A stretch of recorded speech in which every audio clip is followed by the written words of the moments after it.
Olá meus amigos, estamos começando mais um planejamento de trabalho e nessa sexta-feira, que é uma grade mais curta, não teremos aqui um episódio de Game of Thrones, não, fica tranquilo. O jogo mais importante do dia no Campeonato Brasileiro é Palmeiras e Grêmio. Eu sei que Internacional e Fluminense também é um jogo importante, mas no quesito título, temos aqui um jogo extremamente decisivo para um Palmeiras que perdeu para o seu maior rival na casa do rival, jogando mal. Não dá pra dizer que o Palmeiras jogou bem tendo perdido por 2-0, é claro que o mérito foi todo do Corinthians. E viu o Botafogo em 10 minutos resolver o problema contra o Vasco, o Botafogo que venceu por 3-0 o clássico contra o Vasco e disparou na liderança com 3 pontos de vantagem. E uma notícia complexa para o Palmeiras é que nessa rodada, nessa 33ª rodada, o adversário do Botafogo é mais acessível do que o Vasco. Então o Palmeiras tem obrigação de vencer o Grêmio. E o mercado embarcou nessa, com uma cotação bem esmagada. Será que a gente pode confiar no Palmeiras? Além disso, o Internacional e o Fluminense também têm, obviamente, uma grande importância. O Internacional finalmente assumiu uma vaga no G4, pelo menos de forma momentânea, né? Enquanto eu estou gravando esse vídeo, o Flamengo ainda não entrou em campo contra o Cruzeiro, mas momentaneamente o Internacional está dentro do G4, coisa que eu vinha falando há muito tempo. Quando o Inter voltou a poder jogar na Beira-Rio e trouxe o Roger Machado, o Inter vinha numa fase muito boa depois de ter sido eliminado na Copa do Brasil pela Juventude e depois de ter caído na Sul-Americana. Se eu não me engano, acho que caiu para o Rosário, se não me falha a memória. O Inter, que tinha um excelente elenco, tinha que focar no Campeonato Brasileiro e agora veio com tudo, né? O Internacional tem condição ainda de brigar por posições maiores do que essa, hein? Acredito eu. O Fluminense já deu uma bela respirada, mas está a 3 pontos da zona de rebaixamento e precisa pontuar. Porém, o mercado também comprou um grande favoritismo do Inter por aqui. Além disso, temos campeonato alemão, temos campeonato francês, temos segunda divisão da Alemanha, tem campeonato italiano, dá pra gente comentar. E claro, Arábia Saudita, né? O Hilal, onde o Neymar sofreu mais uma lesão, e o Al Nassr do Cristiano Ronaldo também entram em campo. Temos jogos complementares interessantes nessa sexta-feira. Meu nome é Theo Borges, esse é mais um Bom Dia Mercado, nosso planejamento diário sobre apostas e trade aqui no YouTube. E eu espero conseguir te ajudar a fazer o melhor planejamento possível para essa sexta, dia 8 de novembro.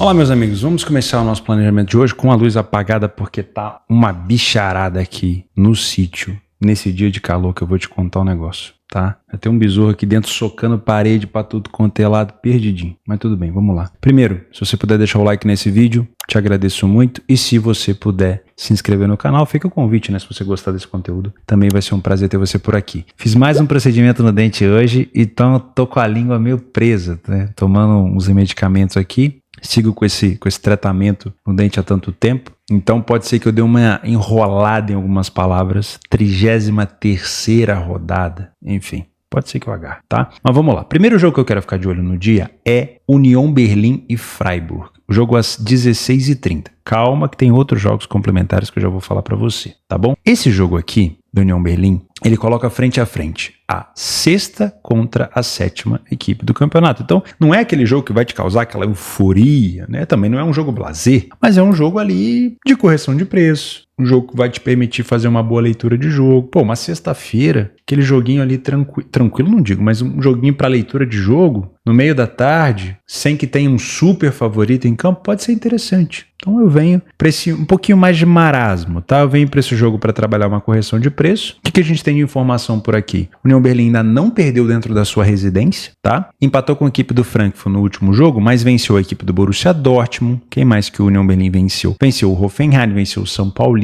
tomou gol de 3 das 4 equipes que disputou, tá? Tem uma iniciativa muito boa, só que é um problema, a gente vai falar disso. O Freiburg também tem uma iniciativa muito boa, e aí já vou falar disso de uma vez, ó. Se eu tenho duas equipes mais ou menos parelhas, que tem essa questão de sair na frente do placar com frequência, em 3-4 do Union e em 3-4 do Freiburg, eu tenho um risco de tomar um gol contra a posição, porque são equipes traiçoeiras. E eu tenho que ir aonde? Eu tenho que ir no nível de aproveitamento. Não é um aproveitamento tão alto do Freiburg. Do Union Berlin já é um pouquinho melhor, mas ainda assim eu tenho que tomar cuidado na hora da leitura de jogo. O Union Berlin tem um primeiro tempo melhor e um segundo tempo muito mais parelho. Então o primeiro tempo do Union pode ser interessante de buscar alguma correção contra o Freiburg, tomando cuidado sempre porque o Freiburg é uma boa equipe de contra-ataque. O Freiburg, fora de casa, ele perdeu para o Bayern de Munique e para a equipe do Leipzig. Esperado, né? São duas boas equipes. Venceu o Bremen e venceu o Heidenheim. Boas vitórias também. Não sofreu gol nos jogos que venceu e sofreu pelo menos 2 gols nos jogos em que perdeu. Tá? Então, União Berlim na frente pode significar um jogo para mais um gol aqui, já que o Freiburg acaba se expondo um pouco mais. Esse over 1,5, com uma cotação de 1,36, ele não me agrada. Mas, nas últimas vezes que eles se enfrentaram,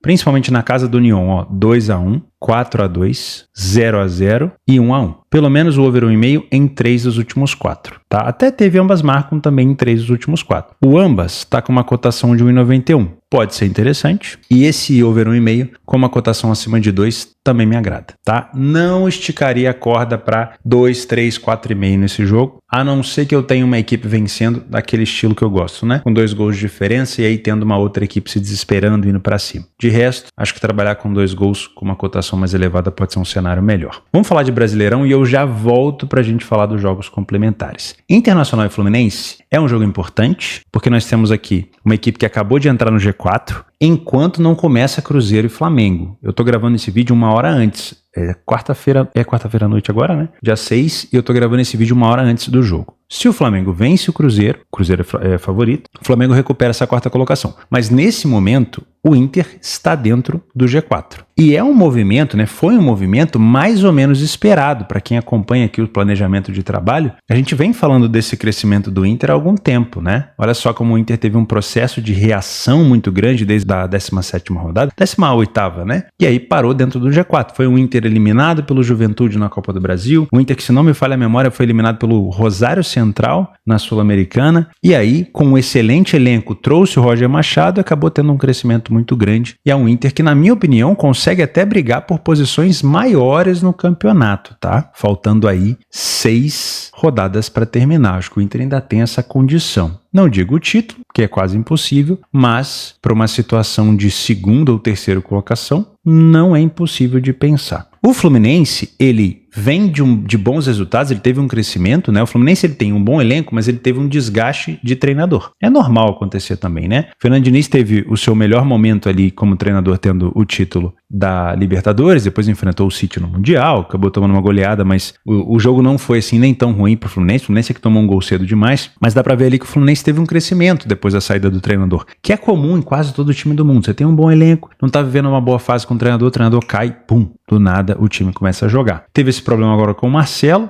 mas o Mano, mesmo tendo sido eliminado da Copa do Brasil e da Libertadores pelo Galo, o Mano consegue dar uma direção para esse Fluminense, vamos ser sinceros, né? E vai pegar um Internacional que está numa fase muito boa. Então eu não consigo contestar a cotação do Inter. Eu acho que é uma cotação justa. Eu só não sei se eu viria para trabalhar a favor do Internacional a todo custo, porque o Fluminense tende a tentar buscar pelo menos um ponto fora de casa. Os últimos jogos do Fluminense não vão ser fáceis. O Fluminense vai pegar 2 adversários mais acessíveis, que, se não me falha a memória, é Criciúma e Cuiabá. Criciúma, o Inter venceu agora no Beira-Rio 2-0. E depois o Fluminense pega o Fortaleza, o Fluminense pega Palmeiras no final, e o Fluminense pega também o Atlético Paranaense. Então não são jogos fáceis para o Fluminense, porque o Atlético Paranaense pode ser um adversário direto, né? Tem tudo para ser. Então, pontuar fora de casa não é ruim. Se você é um trader, pensar em trabalhar a favor do Internacional no primeiro tempo não é ruim. Porque o Inter tem um primeiro tempo relativamente mediano nas estatísticas, mas esse primeiro tempo ele está entranhado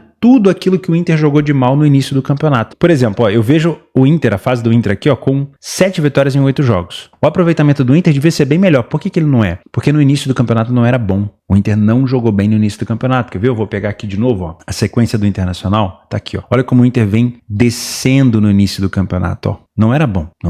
Então, essa estatística aqui, ela tá meio que poluída pelo início do campeonato. Não é um Inter que vem jogando bem desde o início na sua casa. É um Inter que vem jogando muito bem agora. Se a gente pegar os últimos jogos do Internacional, meus amigos, a gente não consegue encontrar a última derrota do Inter em casa. Olha só, no Radar Esportivo. Vitória contra o Fortaleza, contra o Cuiabá, contra o Vitória, contra o Grêmio, empate contra o Flamengo, talvez um dos melhores jogos do Campeonato Brasileiro. O Flamengo fez um excelente jogo fora. E vitória agora contra o Criciúma. O Internacional, quando pega um time fechado, ele usa finalização de fora da área ou bola aérea. Finalização de fora da área foi o jeito que o Alan Patrick desbloqueou a defesa do Criciúma. Se enfrentar um Fluminense recuado, pode explorar esse tipo de fundamento. E claro, se você é um trader, dá para pensar num back favorito no Inter. O que atrapalha se você é um punter? É tentar buscar uma cotação muito baixa e você acabar encontrando o Fluminense muito bem defensivamente. Aí você pode ter um problema, né? Porque se o Inter marcar tarde, você podia ter pego uma cotação maior. Então, esperar uma cotação um pouquinho mais alta pode ser interessante. Para mercado de gols, o que me agrada aqui? O 0-0 só me agradaria pensar no over 1,5 no segundo tempo. Por quê?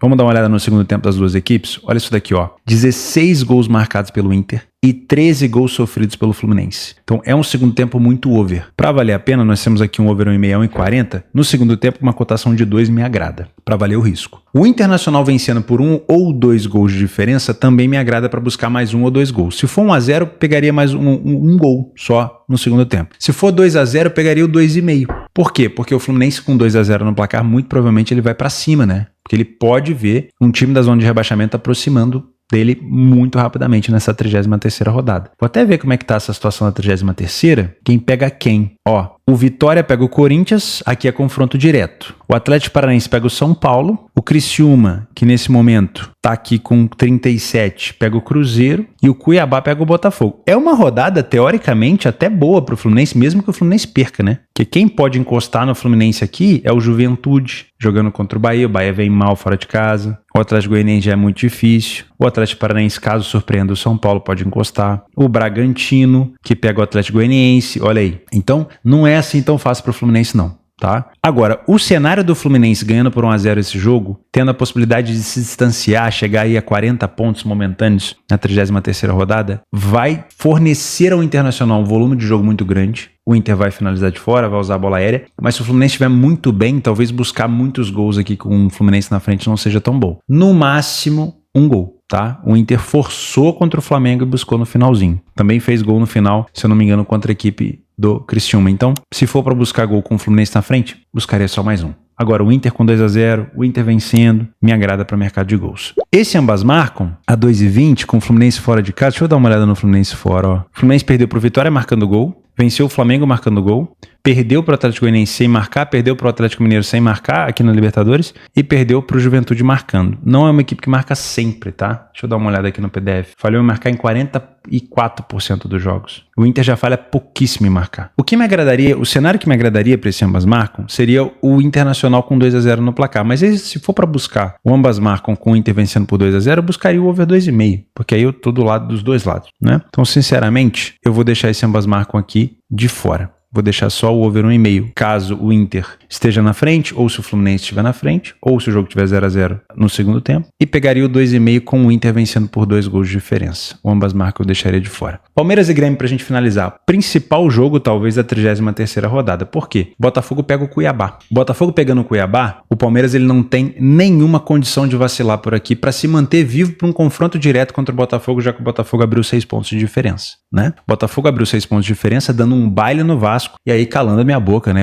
Óbvio, todo clássico que tem aqui eu tento elevar um pouco mais o nível do jogo, tirar um pouco do favoritismo, assim como aconteceu em Palmeiras e Corinthians agora, né? Na Arena do Corinthians, o Palmeiras era favorito e se complicou. Eu tento, o Fluminense enfrentando o Flamengo, o Fluminense acabou complicando a vida do Flamengo, eu tento elevar sempre o nível do clássico e nivelar um pouco mais. Porém, o Botafogo passou o cerol no Vasco, não tem nem o que falar. E o Corinthians também deu um banho no Palmeiras, né? Jogou com muita garra. Então, se o Palmeiras se complica contra o Grêmio, como o Botafogo joga com o Cuiabá, a chance do Botafogo vencer o Cuiabá é muito maior do que o Palmeiras vencer o Grêmio, na minha opinião. O Botafogo pode terminar essa 33ª rodada com 9 pontos de diferença ou com 8 pontos de diferença. Ou então se manter com 6, que é o melhor cenário para o Palmeiras. Para isso, o Palmeiras tem que vencer ou torcer para o Botafogo ter o mesmo resultado que ele, né? O Palmeiras nesse jogo só não me agrada na cotação. De resto, eu viria facilmente para trabalhar a favor do Palmeiras. Porque aqui a gente tem um time necessitado, cobrado e, obviamente, apoiado pela torcida, né? Um pouco de cobrança também pelo jogo no derby. Sim, a derrota no derby faz diferença, mas é um time que tem que dar resultado. E enfrenta um Grêmio que fora de casa não vence há 5 partidas, né? Um Palmeiras que empatou agora contra o Fortaleza, mas que pega um Grêmio que não vence há 5. Olha só, o Grêmio saiu na frente em apenas 38% dos jogos fora. O time do Palmeiras saiu em 75%. O Grêmio falha em marcar em quase 40% dos jogos, tem mais gols sofridos que gols marcados. O Palmeiras tem um ataque muito melhor, tem um aproveitamento muito melhor, um primeiro tempo muito melhor do que o do Grêmio. Já é um segundo tempo parelho, mas com o Palmeiras também tendo mais gols marcados, tá? Então, quase tudo leva a crer que o Palmeiras tende a vencer esse jogo. Mas não podemos contar com o ovo no brioco da galinha, né? Então, eu não me agrado com essa cotação de 1,48. Se você é um trader aqui, você pode vir, assim como eu falei no jogo do Inter, você pode vir para, leitura de jogo. Palmeiras dominando o Grêmio de cabo a rabo é um jogo para back favorito. Vai ser cobrado e vai ter que mostrar isso em campo. Agora, para você que é um punter, tenta buscar uma cotação mais elevada. Vai que o Grêmio tá num jogo muito bem defensivo. Vai que ele consegue segurar o Palmeiras. Vai que ele sai na frente do placar, o Palmeiras é obrigado a tentar virar o jogo ou ter uma dupla chance no final. Dá para você pegar uma cotação mais elevada. Então, até que se prove ao contrário, para mim é um jogo para back Palmeiras, mas, de novo, pegaria uma cotação mais elevada. O Grêmio, com essa pontuação aqui de 39 pontos, está bem mais tranquilo que o Fluminense. Jogar fora de casa, tentar pontuar fora não é ruim. O próximo jogo do Grêmio é contra o Juventude, se não me falha a memória. Ou daqui a 2 rodadas é contra o Juventude. Deixa eu ver aqui. Dá pra ver pelo radar esportivo. O próximo jogo é contra o Juventude. Ou seja, presta atenção, se o Grêmio empata com o Palmeiras e vence o Juventude, ele tá praticamente fora do rebaixamento, né?